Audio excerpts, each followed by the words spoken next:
It's 1996. A heavy-duty Ford F-250 rumbles up a long desert grade, hauling nearly 10,000 pounds behind it. The throttle is buried, the engine roars, not a high-pitched scream, but a deep, slow, unstoppable pull. Under the hood sits one of the last true giants of the American truck world. The 7.5-liter, 460 cubic inch big block. It's massive, it's thirsty, and it's about to disappear. But what almost nobody knows is Ford didn't kill the 460 because it was weak. In fact, the truth is the exact opposite. This engine was too strong for the world that was coming next. You think you know this story? Not like this. To understand what really happened, you have to go back to a time when bigger wasn't just better. It was the only solution. The 460 was born in the late 1960s, during the golden age of American big blocks. Ford engineers were chasing one simple goal: effortless torque. Not peak horsepower, not high RPM, torque. The kind that moves weight without thinking twice. This was an era when displacement was king. Chevrolet had their 454. Chrysler was building the 440. And Ford needed an answer that could power everything from luxury land yachts to commercial dump trucks. The 385 series engine family was born, and at the top of that family sat the 460. It wasn't designed to win drag races, though it could. It wasn't built to rev to the moon. It was engineered to pull, haul, and never complain. And from day one, it did exactly that. Through the 1970s, the 460 powered everything. Full-size Fords and Mercurys, motorhomes that weighed as much as a small house, F-Series trucks that worked construction sites and ranches across America. It became the backbone of Ford's heavy-duty lineup, and it earned a reputation that stuck for decades, unbreakable. By the early 1990s, that philosophy hadn't changed much. The fuel-injected version of the 460, known as the 7.5L EFI, was still built like a tank. It had a massive 4.36-inch bore and a 3.85-inch stroke, giving it all 460 cubic inches of displacement. Compression ratio sat around 8.8.1, relatively low, but perfect for durability and regular fuel. The engine block itself was a fortress. Thick cast iron walls, deep main bearing caps, a forged steel crankshaft in commercial applications. Everything about it screamed longevity. This wasn't an engine you babied. It was an engine you worked hard and expected to keep running. On paper, the numbers didn't look insane. Around 230 horsepower, about 390 lb-ft of torque. But numbers don't tell the whole story, because that torque came in low, around 2,200 RPM, which meant one thing: it pulled like a freight train. And in trucks like the Ford F-350 or commercial chassis rigs, that mattered more than anything else. You didn't need to rev it. You just leaned into the throttle and it moved. Drivers would tell you the same thing. Hook up a fifth-wheel camper, a loaded equipment trailer, or a gooseneck hauling cattle, and the 460 just shrugged. There was no drama, no struggling, just steady, relentless torque that moved the load like it wasn't even there. Mechanics loved it. Owners trusted it. It was simple. Pushrod V8, cast iron block, cast iron heads, no nonsense. You could see every component, reach every bolt, diagnose problems without a computer science degree. In an age when engines were starting to disappear under plastic covers and electronic complexity, the 460 was refreshingly old school, and that simplicity translated to durability. But there was a problem. Actually, there were several. By the early 1990s, the world around the 460 was changing fast. Emissions regulations were tightening. Fuel economy standards were getting stricter, and competitors weren't standing still. The Clean Air Act amendments of 1990 had set the stage for a new era of environmental regulation. The EPA was cracking down on oxides of nitrogen, particulate matter, and hydrocarbon emissions. Every automaker was scrambling to meet standards that would have seemed impossible just a decade earlier. At the same time, Ford was facing pressure from two sides. On one side, you had engines like the Chevrolet 454, GM's own massive workhorse, competing directly in the same heavy-duty space.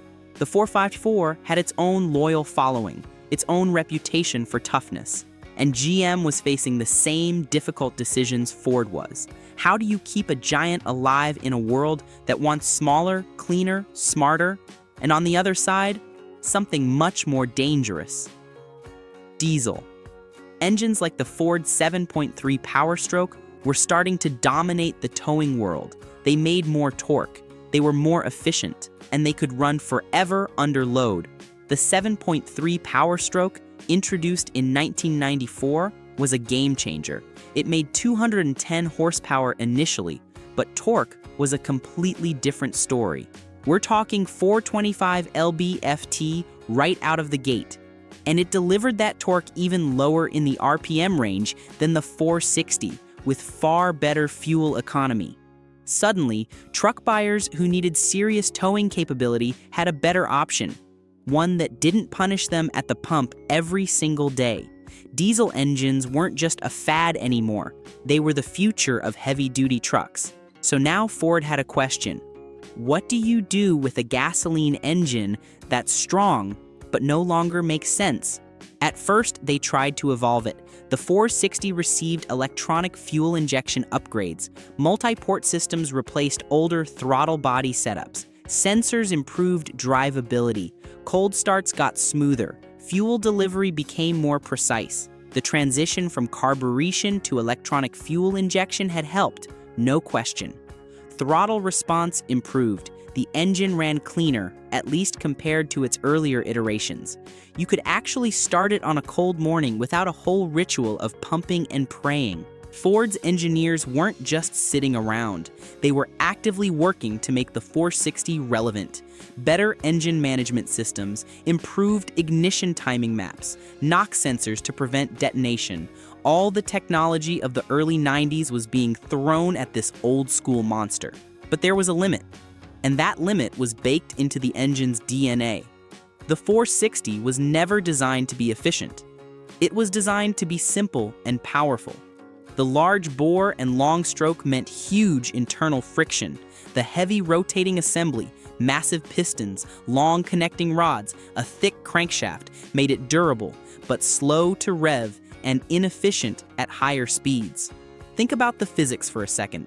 Every time that crankshaft rotates, it's moving massive chunks of forged steel and aluminum. The pistons themselves weighed significantly more than what you'd find in a modern engine. All that mass takes energy to accelerate and decelerate thousands of times per minute. Energy that could otherwise be moving the truck down the road. And then there was fuel consumption. Under load, these engines could drop into the single digits. 5 to 8 miles per gallon wasn't uncommon when towing heavy. Even unloaded, you were lucky to see double digits. Owners accepted it because there wasn't really an alternative if you needed that kind of capability, but it didn't mean they were happy about it. Pull into a gas station with a 460 powered truck after a long tow and you'd better have a credit card with a healthy limit. In a world that was starting to care about fuel costs and emissions, that was a problem. A big one. But here's where things get interesting, because Ford didn't just wake up one day and decide to kill the 460. They tried to fix it. Engineers looked at ways to improve airflow. The cylinder heads, while durable, weren't exactly high performance. Intake and exhaust flow were limited compared to newer designs. At higher RPM, the engine simply couldn't breathe efficiently. The heads used a simple two-valve design. One intake valve, one exhaust valve, basic ports that prioritized low-end torque over high RPM breathing. They worked beautifully for the engine's intended purpose, but they left performance on the table everywhere else. They experimented with tuning, adjusting spark timing, improving fuel maps, trying to squeeze more efficiency without sacrificing reliability. But every change ran into the same wall. The architecture was old, and updating it would require a complete redesign. You couldn't just bolt on some modern cylinder heads and call it a day.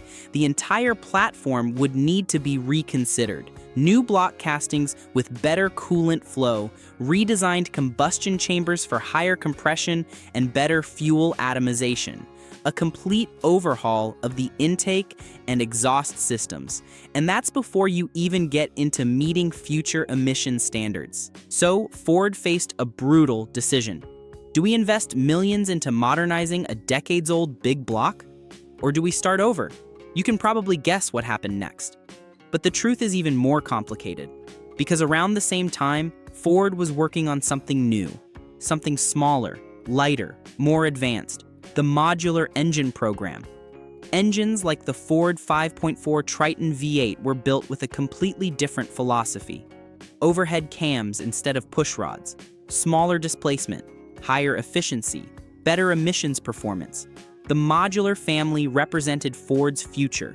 These engines were designed from the ground up for the 21st century. Computer-aided design, advanced materials, sophisticated engine management systems. Everything the 460 wasn't. On paper, the 5.4 Triton didn't match the 460's torque numbers. Not even close at first. Early versions made around 260 horsepower and 350 lb-ft of torque. But here's the key. It was cleaner, it was more efficient, and it had room to grow. The modular engines could be updated, refined, turbocharged, supercharged. The architecture was flexible. As emission standards tightened, Ford could adapt these engines without starting from scratch every time. Meanwhile, the 460 had hit its ceiling. And then the real nightmare started. Emission standards in the mid-1990s became significantly stricter.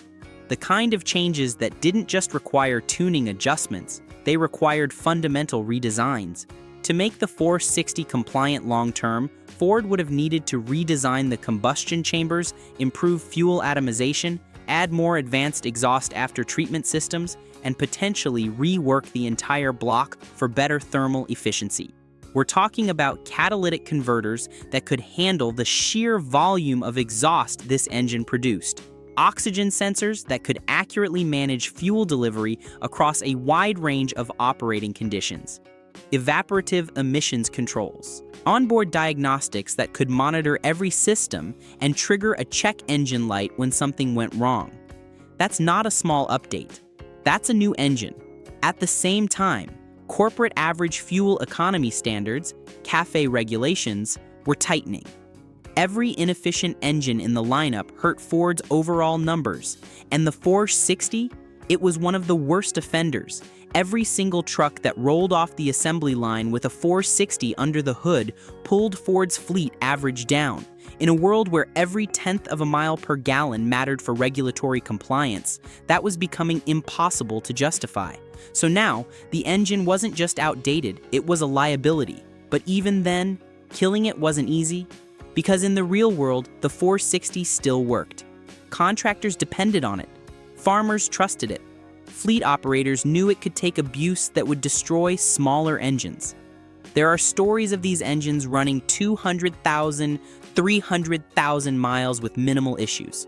Oil changes, basic maintenance, and they just kept going. One mechanic reportedly said, "You don't fix a 460, you just keep it fed and it'll outlive the truck." And he wasn't wrong. While the trucks around them rusted, while transmissions failed and were replaced, while suspension components wore out and were rebuilt, the 460 just kept firing, day after day, year after year. Fleet managers noticed, when you're running a dozen trucks and trying to minimize downtime, that kind of reliability matters. A lot. So why walk away from that? Because the future didn't care about the past. And then came the turning point. Ford made it official. The 7.5L 460 EFI was discontinued in light-duty trucks after 1996. By 1998, it was gone from the F-Series entirely. Production ended. The era of the gasoline big block, at least in this form, was over. In its place, Ford doubled down on modular V8s and diesel power. The message was clear. Efficiency mattered now. Technology mattered now. And brute force alone wasn't enough. The truck world was moving on. Whether traditionalists liked it or not, the future belonged to engines that could balance power with efficiency. capability with compliance. But here's the part most people miss. The 460 didn't die because it failed. It died because it couldn't evolve fast enough. That massive 4.36-inch bore, it left little room for further expansion. The cylinder walls were already near their limits. Push it further and you risk cracking under pressure. The old-school pushrod design? Simple and strong, but harder to adapt to modern emission systems compared to overhead cam layouts. The low compression ratio? Great for durability, but not ideal for extracting efficiency in a cleaner burning engine. Every strength it had became a weakness in the new world. The very things that made it legendary in one era made it obsolete in the next. It's almost poetic in a way. The 460 was a victim of its own success. It had been so perfectly engineered for one purpose that adapting it to another was nearly impossible. And yet, its legacy didn't disappear. Because even today, the 460 is remembered as one of the most reliable big blocks Ford ever built. Enthusiasts still rebuild them, swap them into older trucks, use them for towing, off-road rigs, even performance builds. Walk into the right shops, and you'll still see them on engine stands. Fresh rebuilds going into classic F-250s. Restorations where owners specifically seek out 460-powered trucks because they want that specific engine. With aftermarket upgrades, better heads, improved intake systems, modern fuel injection conversions, these engines can push well beyond 400 horsepower and 500 lb-ft of torque without breaking a sweat. Aftermarket support never really died. Companies still make performance parts, aluminum heads that flow dramatically better than the factory cast iron, fuel injection systems that bring 21st century technology to a 20th century engine, camshafts designed to wake up the top end without sacrificing that legendary low-end grunt, and they still keep that same character, that deep, effortless pull, that feeling that no matter what you hook up behind it, it's going to move. There's something visceral about a 460 at work. The way it sounds, the way it feels. Modern engines are often so refined, so isolated from the driver that you almost forget they're there. The 460 never let you forget. You felt every bit of that torque, heard every combustion event. It was mechanical, raw, honest. So in the end, what really killed the 7.5L 460 EFI? It wasn't weakness, it wasn't unreliability, it was time, a changing industry, new rules, new expectations, and a future that demanded something different.